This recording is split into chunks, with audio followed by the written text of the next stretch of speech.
Every so often, a snowboard comes along that blows most of the competition right out of the water. And I have one example right here in front of me. The Aviator 2.0 is the new all-mountain machine from Jones Snowboards. If you're a confident rider looking for that one-stick solution to ride every inch of the mountain, take a look at this thing. Victor Delarue was heavily involved in the design process of the new Aviator, and whether you've seen him ride in the Freeride World Tour, far out in the Chamonix backcountry, or even through the park, you'll soon have some idea of what this board is capable of. It's built around this new blunt directional twin shape with a full tip-to-tail camber. This makes the snowboard super responsive with loads of grip, pop and power underfoot, as well as being a pretty reliable option if you're spending a bit of time riding in switch.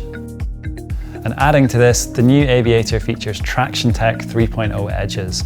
There are 3 subtle bumps running along the side cut, and these give you additional contact points in the snow, which increase grip on the edge, especially in hardpack or icy conditions.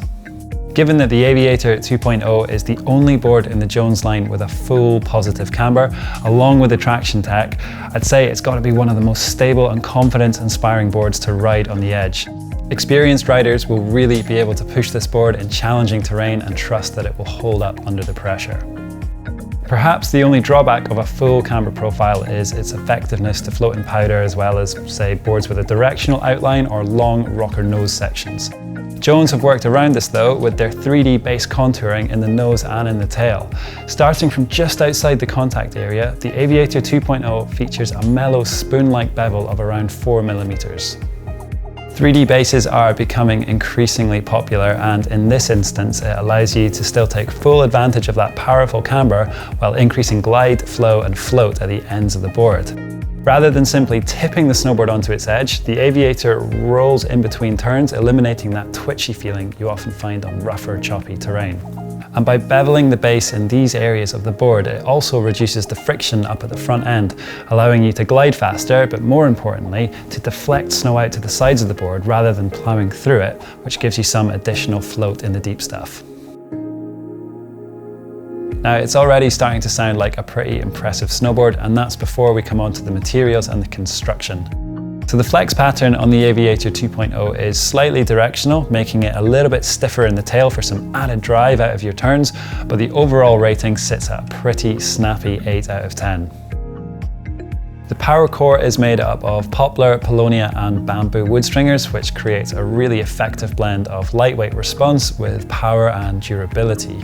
That's then sandwiched between carbon reinforced triax fiberglass layers, as well as some flax and basalt stringers in both the nose and in the tail.